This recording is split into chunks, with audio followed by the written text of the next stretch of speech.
आगे बढ़ो, हम तुम्हारे साथ हैं। पवार साहब तुम आगे बढ़ो, हम तुम्हारे साथ हैं। अरे महाराष्ट्राचा बुलंद आवाज शरद पवार, शरद पवार, महाराष्ट्राचा बुलंद आवाज शरद पवार, शरद पवार। नहीं चलेगी, नहीं चलेगी, तानाशाही नहीं चलेगी, नहीं चलेगी, नहीं चलेगी। तानाशाही नहीं चलेगी। अरे या निवडणूक आयोगाचं करायचं काय? आम्ही लोकं वरती पाय, अरे मुर्दाबाद, मुर्दाबाद, निवडणूक आयोग मुर्दाबाद। जयंत पाटिल साहब तुम आगे बढ़ो, हम तुम्हारे साथ हैं, पवार साहब तुम आगे बढ़ो। हम तुम्हारे साथ हैं। निवडणूक आयोग, हाय हाय, निवडणूक आयोग, हाय हाय, और निवडणूक आयोग, हाय हाय। तानाशाही नहीं चलेगी, नहीं चलेगी, नहीं चलेगी। तानाशाही नहीं चलेगी, नहीं चलेगी, नहीं चलेगी। तानाशाही नहीं चलेगी, नहीं चलेगी, नहीं चलेगी। आओ सर, जो हिटलर की मौत मरेगा, जो हिटलर की चाल चलेगा, वो हिटलर की मौत मरेगा। आज निवडणूक आयोगाने राष्ट्रवादी काँग्रेस पक्षाची स्थापना करणारे आमचे नेते आदरणीय शरदचंद्रजी पवार साहेब यांच्या विरोधामध्ये राष्ट्रवादी नाव आणि घड्याळ हे चिन्ह अजितदादांना देण्याचा निर्णय घेतला। सदरचा निर्णय लोकशाहीच्या दृष्टिकोनातून मारक अशा प्रकारचा निर्णय असून लोकशाहीची हत्या करण्याचं काम निवडणूक आयोगाच्या माध्यमातून एका अदृश्य शक्तीच्या हातून करण्याचं महापाप या ठिकाणी केले गेलेले आहे। आदरणीय शरदचंद्रजी पवार साहेब हे ज्यावेळेस पक्षातून काँग्रेस पक्षातून बाहेर पडले त्यावेळेस त्यांनी काँग्रेस पक्षावर किंवा काँग्रेस पक्षाच्या पंजा या निशाणीवरती दावा न सांगता वेगळ्या पक्षाची स्थापना केली आणि वेगळं चिन्ह देखील त्या ठिकाणी घेतलं। तर खरोखर अजित पवार आणि त्यांच्या त्या कंपूमध्ये हिंमत होती तर त्यांनी वेगळा पक्ष स्थापन करून वेगळं चिन्ह घेऊन निवडणुकीला सामोरं गेलं पाहिजे होतं।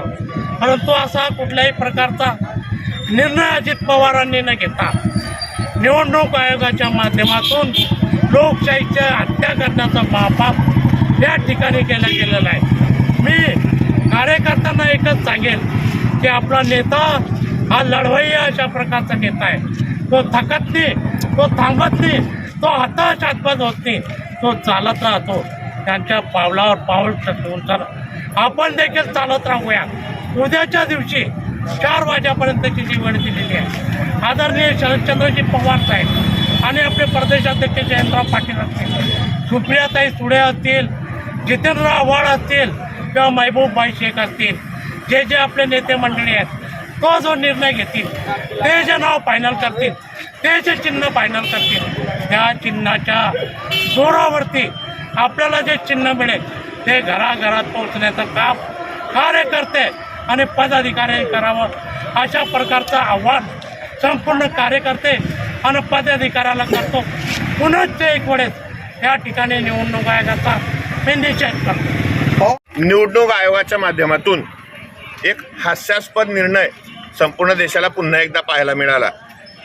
काही महिन्यांपूर्वी उद्धवजी साहेब यांच्या संदर्भात पक्षीय संघटनेसंदर्भात जो निर्णय निवडणूक आयोगाने घेतला तसाच निर्णय राष्ट्रवादी काँग्रेस पार्टी संदर्भात या ठिकाणी निवडणूक आयोगाने एका कोणत्या तरी हुकुमशहाच्या दबावाखाली घेण्यात आल्याचं त्यांनी दाखवून दिलं।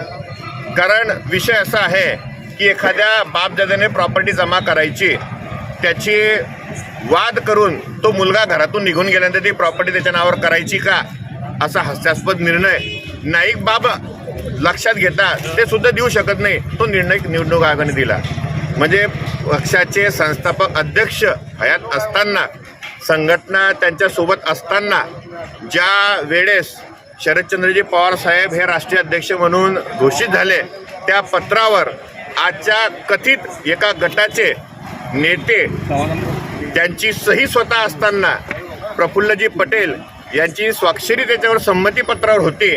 म्हणजे त्यांनी सुद्धा त्याला संमती दिली होती की पवार साहेब हे राष्ट्रीय अध्यक्ष असतील। असं असून सुद्धा आज सत्ताधारी पक्षाच्या सोबत एखादा गट गेल्यानंतर त्यांच्या बाजूने निर्णय देण्याचं काम निवडणूक आयोगाने केलं. म्हणजे जर तुम्ही यांची कार्यपद्धती पाहिली, महाराष्ट्र नवनिर्माण सेनेचे एकमेव आमदार आहेत राजू पाटील. जर कदाचित ते सत्तेत सहभागी झाले, पक्षात नाही भाजपच्या सत्तेत सहभागी झाले, तर निवडणूक आयोग उद्याच्या दिवशी महाराष्ट्र नवनिर्माण सेनेचा अध्यक्ष म्हणून राजू पाटलांना घोषित करतील का आणि संघटना त्यांच्या पूर्ण ताब्यात देतील का, असं यांच्या या आजच्या कृतीवरून दिसतं. म्हणजे निवडणूक आयोगाला त्यांचं म्होरके जे सांगेल ते ऐकावं लागतं. ही स्वायत्त संस्था राहिलेली नाही. लोकशाहीची पूर्णपणे गळा घोटायचं काम आज भारतामध्ये चालू आहे. चंदीगडला घडलेली घटना असेल की जे महापौर पदासाठी एक निवडणूक निर्णय अधिकारी 8 मध्ये बाद करतो आणि त्याच्यावरती आज आपले सरन्यायाधीश टिप्पणी देतात की लोकशाहीची गळा घोटण्याची कृती सुरू झाली देशामध्ये. आणि त्याच्यामध्ये आजच रात्री साधारणतः 7-7:30च्या दरम्यान पुन्हा निवडणूक आयोग निर्णय घेतो आणि राष्ट्रवादी काँग्रेस पार्टी ही पवार साहेबांच्या ऐवजी घरातून सोडून गेलेल्या लोकांच्या ताब्यात देतो. म्हणजे याला म्हणायचं काय, अरे ते काही कोणत्या पक्षात गेले पण नाही आणि गट स्थापन झाला पण नाही आणि तरी तुम्ही डायरेक्ट त्यांना निर्णय देता. म्हणजे ही हुकुमशाही या देशामध्ये चालू आहे. ज्यापेक्षा यांना निवडणूक आयोगाला खरंच वाटत असेल निवडणुका रद्द कराव्या आणि सरसकट त्यांचा जो म्होरके असतील त्यांना जे काही मेसेज देणारे असतील त्यांना कंट्रोलर जे असतील त्या कंट्रोलरच्या ताब्यामध्ये सर्व देऊन टाकावा, असेच त्या ठिकाणी आपल्याला वाटतं. निवडणूक आयोग एवढ्या खालच्या पातळीवर जाईल ही या ठिकाणी त्यांनी दाखवून दिलं की निवडणूक आयोग आता हा लोकशाहीला घेऊन चालणारा नाही. या अशा हुकुमशाही निवडणूक आयोगाचा आम्ही राष्ट्रवादी काँग्रेस पार्टी आदरणीय शरदचंद्रजी पवार साहेब यांचे कार्यकर्ते साहेबांसोबत असतील. साहेब हाच आमचा पक्ष, साहेब यांचा चेहरा हेच आमचं चिन्ह. या अशा निवडणूक आयोगाचा आम्ही जाहीरपणे निषेध व्यक्त करतो. आयोगाने जी सर्व याच्यावर जी महाराष्ट्राच्या निर्णयावर जी काळिमा फासली, पण सर्वप्रथम मी ग्रामीण भागाच्या शेतकऱ्यांच्या वतीने आणि आमच्या सर्व कार्यकर्त्यांच्या वतीने निवडणूक आयोगाचा निषेध करतो. जसं महाभारतात चाललं होतं की कौरवाच्या सत्तेमध्ये बाकीचं राज्य राजे जेवढे हे कौरवाच्या बाजूने सत्तेमध्ये जात होते, तसं आजची परिस्थिती झाली आहे. भारतीय जनता पार्टी हे कौरव झाले आज आणि त्या कौरवाच्या राज्यामध्ये हे सर्व राज्य म्हणजे जे आपला कोर्ट असेल, निवडणूक आयोग असेल, जे ईडी असेल, पार्टी सर्व जे हे आज ह्या भारतीय जनता पार्टीचे हे गोलबच्चन झालेले आहे आणि ते लायचाटे झालेले आहे असं म्हणायला काही हरकत नाही. परंतु आम्हाला पवार साहेबांच्या नेतृत्वामध्ये आम्ही परत घराघरात जाऊन पवार साहेबांच्या चेहऱ्यावर पुन्हा राष्ट्रवादी उभी करू, यात कुठलीही शंका राहणार नाही. आम्ही कारण कुठल्या कामाकरता किंवा कुठल्या याच्याकरता नाही, 70,000 कोटीचा भ्रष्टाचार जे कोर्ट ज्या नेत्यावर घोषित करताय त्याच नेत्याला बाजूला घेऊन भारतीय जनता पार्टीचं बसण्याचं काम जे करता एक लहानसं बाळ त्यांना वांझोटे असं म्हणायला काही हरकत नाही. दुसऱ्याचं लेकरू कळीवर घेण्याचं काम ही भारतीय जनता पार्टी आतापासून करण्याला शिकली. तरी या भारतीय जनता पार्टीचा सर्वप्रथम निवडणूक आयोगाच्या पहिले निषेध केला पाहिजे. जो या ठिकाणी निर्णय दिला, सर्वप्रथम मी त्या निर्णयाचा निषेध व्यक्त करतो. या देशाने, या महाराष्ट्राने, या लोकांनी आतापर्यंत दरोडेखोर पाहिले असतील, पाकिटमार पाहिले असतील, गाड्या चोर पाहिले असतील, पण या महाराष्ट्राने, या देशाने आज सर्वप्रथम पक्ष चोरणारे लोक पाहिले. या माध्यमातून ते सिद्ध होते. अशा पक्ष चोरणाऱ्या लोकांचा, अशा पक्ष चोरणाऱ्या निवडणूक आयोगाचा मी सर्वप्रथम या ठिकाणी निषेध करतो. आणि आदरणीय वायर पाटील सरांनी या ठिकाणी सांगितलं की या ठिकाणी लोकशाहीला ठेचण्याचं काम या ठिकाणी चालू आहे. परंतु मी आपल्या माध्यमातून मी सर्व लोकांना या ठिकाणी सांगू इच्छितो की या देशाचं संविधान डॉक्टर बाबासाहेब आंबेडकरांनी बनवलेलं आहे. मजबूत संविधान या देशाला दिलेलं आहे आणि त्या संविधानाच्या माध्यमातून या देशामध्ये लोकशाही आहे आणि त्या लोकशाहीच्या माध्यमातून आम्ही आमची राष्ट्रवादी काँग्रेस पार्टी परत या महाराष्ट्रात नाही या देशामध्ये त्याच ताकदीने उभे करू. या सर्वसामान्य या ठिकाणी कार्यकर्त्याच्या माध्यमातून या भावना मी व्यक्त करतो. त्याचबरोबर या ठिकाणी शेवटी बोलताना एकच सांगतो, श्रद्धेय श्री भारतरत्न अटल बिहारी वाजपेयी यांचं एक वाक्य आहे, एक कविता आहे, मी या ठिकाणी ती बोलू इच्छितो. हार नहीं मानूंगा, रार नहीं ठानूंगा, काल के कपाल पर लिखता मिटाता हूँ, गीत नया गाता हूँ, गीत नया गाता हूँ. त्याच जोमाने आम्ही सर्व कार्यकर्ते नेते मंडळी या ठिकाणी पवार साहेबांच्या पाठीशी खंबीरपणे उभे राहू आणि पवार साहेबांनी आम्हाला जो मूलमंत्र दिलेला आहे तो सर्वसामान्य गोरगरीब शेतकरी सर्वसामान्य लोकांपर्यंत घेऊन या ठिकाणी परत राष्ट्रवादी या ठिकाणी बळकट करू. या ठिकाणी परत मी निवडणूक आयोगाचा निषेध करतो. निवडणूक आयोगामध्ये राष्ट्रवादी काँग्रेस पक्षाच्या संदर्भात निकाल लागला. पक्ष आणि चिन्ह हा अजितदादांना देण्याचा निर्णय निवडणूक आयोगाने घेतला. सर्वप्रथम मी हा जो निर्णय घेतला त्या निर्णयाचा निषेध करतो.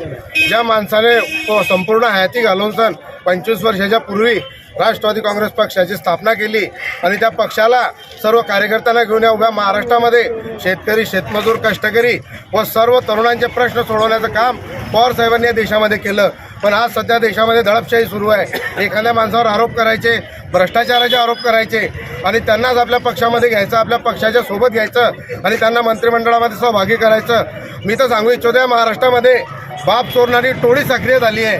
काही बाप चोरणारी टोळी आहे तर काही मुलं पळवणारी टोळी आहे आणि आता तर त्यांनी पक्ष चोरण्याचाच निर्णय घेतलेला आहे. आणि ह्या लोकांना जरा एवढं असं वाटतं की आपल्या मागे जन्मत आहे तर त्यांनी एखाद्या पक्षाची स्थापना करावी, पक्ष स्थापन करावा आणि पक्ष चालवून दाखवावा.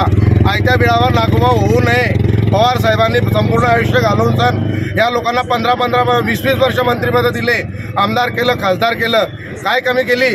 आणि यांनी आज या पवार साहेबांना उतरत्या वयामध्ये जेव्हा एखाद्या म्हातारपणामध्ये आधाराची गरज असते आणि घरातलेच लोक आणि पक्षातले सहकारी त्यांच्यासोबत असा दगाफटका करून त्यांनी पक्षावर दावा सांगितला. आणि सुप्रियाताईंनी आज सांगितलं की देशामध्ये सध्या अदृश्य शक्ती फार मोठ्या प्रमाणात सक्रिय झालेली आहे आणि त्यांच्या निवडणूक आयोगाला हाताशी धरून पक्ष तोडण्याचे, पक्ष फोडण्याचे आणि पक्षातील पदाधिकाऱ्यांना पळवण्याचं काम सुरू आहे. मी वरणगाव शहर राष्ट्रवादी काँग्रेस पक्षाच्या वतीनं या गोष्टीचा निषेध करतो. आम्ही कालही पवार साहेबांसोबत होतो, आजही पवार साहेबांसोबत आहे आणि पवार साहेबांनी अनेक वेळा अनेक वेगवेगळ्या चिन्हावर निवडणूक लढवली आहे आणि आता तर सोशल मीडिया फार मोठ्या प्रमाणात सक्रिय आहे. आज चिन्ह जर मिळालं तर लगेच ते सर्व लोकांपर्यंत पोहोचतो आणि आमचा चिन्ह आणि आमचा पक्ष हे पवार साहेब आहे. पवार साहेब घेतील तो निर्णय आम्हा सर्व कार्यकर्त्यांना मान्य आहे. मी वरणगाव शहर राष्ट्रवादी काँग्रेस पक्षाच्या वतीनं आज या निवडणूक आयोगाचा निषेध करतो. निवडणूक आयोगाने जो निकाल दिलेला आहे तो निवडणूक आयोगाला मी एकच सांगू इच्छितो की वयाच्या 5 वर्षाच्या मुलापासून तर 90 वर्षाच्या वृद्ध माणसापर्यंत जर विचारलं तर मी एकच सांगते की राष्ट्रवादी काँग्रेस पक्ष व घड्याळ शिंदे पक्षाचा पक्ष शरद पवार साहेबांचा आहे.